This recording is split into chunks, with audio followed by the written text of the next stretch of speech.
할렐루야. 오늘은 하나님의 꿈 제사장의 나라는 제목을 갖고 오늘 말씀을 상고하고자 합니다. 출애굽기 19장 5절부터 6절에는 세계가 다 내게 속하였나니 너희가 내 말을 잘 듣고 내 언약을 지키며 너희 모든 민족 중에 내 소유가 되겠고 너희가 내게 대하여 제사장의 나라가 되며 거룩한 백성이 되리라, 이렇게 말씀하고 있죠. 이것을 신약에는 베드로전서 2장 9절에 너희는 택하신 족속이요 왕같은 제사장들이요 거룩한 나라요 그의 소유요 백성이 이는 너희를 불러내어 그의 기이한 빛에 들어가게 하신 자의 덕을 선전하기 위함이라고 말씀하고 있습니다. 여러분들이요, 하나님께서 제사장의 나라를 세우고자 얼마나 꿈꾸시는지 아십니까? 구약의 이스라엘은 그 제사장의 나라를 세우지 못했습니다. 그래서 말라기서 2장 9절에는 또 10절에는 이스라엘 백성들을 심판하면서 너희가 레위의 언약을 어겼다고 얘기를 합니다. 레위, 제사장들에게 준 언약이 있다는 것이죠. 그 레위에게 준 언약은 세 가지입니다. 첫째, 말라기서 2장 9절에 있는 생명과 평강의 언약이고요. 두 번째는 둠과 우림의 언약입니다. 그래서 신명기 33장 8절에 있죠. 그리고 비느하스에게 준 하나님의 질투로 말미암은 하나님의 평화의 언약, 제사장의 영원한 제사장의 직분의 언약을 준 그 하나님의 질투의 언약이 이 세 가지가 레위의 언약의 기초를 이루고서 있습니다. 그러면 생명과 평강이란 무엇입니까? 이거는 하나님이 여러분과 나에게 함께 임재했고, 즉 신약적 용어로 하면 임마누엘, 함께 했을 때에 있는 하나님의 생명이 있는 겁니다. 신약은 이걸 로마서 8장 1절에 생명의 성령의 법이라고 합니다.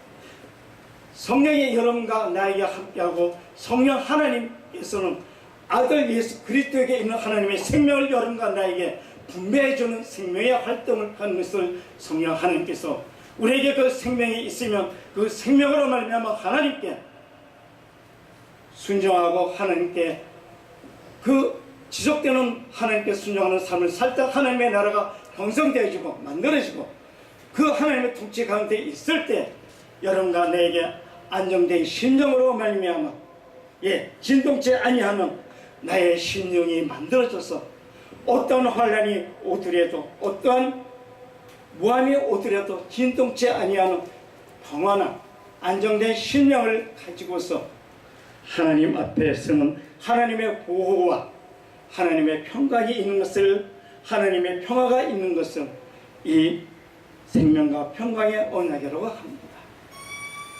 그리고 두림과 이 우림의 언약은 신명기 33장 8절에 있습니다. 레위에 대하여서는 일러스되 주의 두림과 우림이 주의 경건한 자에게 있다라고 말씀을 하십니다. 주께서 그를 마사에서 시험하시고 무리와 물가에서 다투셨다 얘기합니다. 두림, 그건 완전이란 뜻입니다. 우림은 빛이란 뜻이에요. 즉 하나님의 완전한 뜻을 하나님의 빛으로 말미암아 정확하게 알 수 있는 권세를 주어주는 것, 제사장들에게 주어주는 언약입니다. 그래서 그 제사장들의 입술에는 하나님의 의중과 뜻과 목적을 알고 있는 그 실제로 하나님을 만나서 하나님과 체험해서 가지고 있는 그것이 있어야만 합니다. 그 언약고 그것도 우리는 인생되는 선의 것을 향한 능력이 없기에 아시께서 하나님께서 거저 주신다는 거예요.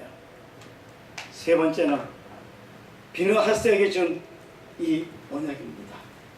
비느하스가 이렇게 얘기하죠. 민수기 25장 10절부터 13절에 제사장 아론의 손자 비느하스가 내 질투심으로 이스라엘 자손 중에서 내 노를 또 그들을 소멸하지 않게 했다고 얘기합니다. 무엇으로? 나의 질투로 말미암아. 여기 질투는 하나님께서 하나님의 것들을 보호하고 지키고자 하는 하나님의 열정 정열입니다. 열심입니다. 인간들이 하는 질투가 아닙니다. 이 하나님의 열정 정열을 갖고 못했다고 이스라엘 백성들을 하나님께서 나의 질투로 말미암아 진멸시키지 않게끔 했다고 하나님께서 말씀하면서 주시는 말씀이 그의 비느하스에게는 평화의 언약을 주면서 영원한 제사장의 직분을 줍니다. 그래서 또 한번 강조합니다. 뭐라고요? 하나님을 위하여 질투하여 이스라엘 자손을 속량했다고 속죄했다고 얘기합니다. 이것이 레위의 언약의 핵심들입니다. 여러분들이요, 하나님의 사랑하는 종들이요, 하나님의 자녀들이요, 하나님의 백성들이요, 하나님의 아들들이요, 여러분 이스라엘 백성들처럼 레위의 언약을 깨뜨렸다고 해서 심판을 받고 정죄하는 그 자리에 설 것입니까? 아니면 이 레위의 언약을 부여잡고 세상 온 세계에 이 대한민국을 복음의 종족으로 세우는 제사장의 나라로 세우는 이 반열에 설 것입니까? 선택은 여러분들의 몫입니다. 우리의 삶은 하나님과 함께할 때 생명이 있습니다. 복이 있어요. 하나님의 나라는 하나님의 기준만이 통하는 나라입니다. 세상의 잣대를 갖고 하나님 나라 들어가지는 것은 아닙니다. 그 나라는 하나님의 말씀에 기준한 그 말씀의 기준에 따라서 그 나라에 들어갑니다. 우리는 이스라엘 백성들처럼 이스라엘에 있던 그 제사장처럼 레위의 언약을 깨뜨리는 자들이 아니요, 레위의 언약을 부여잡고 그것으로 가지고서 이 조국 대한민국을 하나님의 제사장의 나라, 하나님의 꿈을 함께 이루는 복된 반열에 서시기를 주 예수 그리스도의 이름으로 축원드립니다. 감사합니다.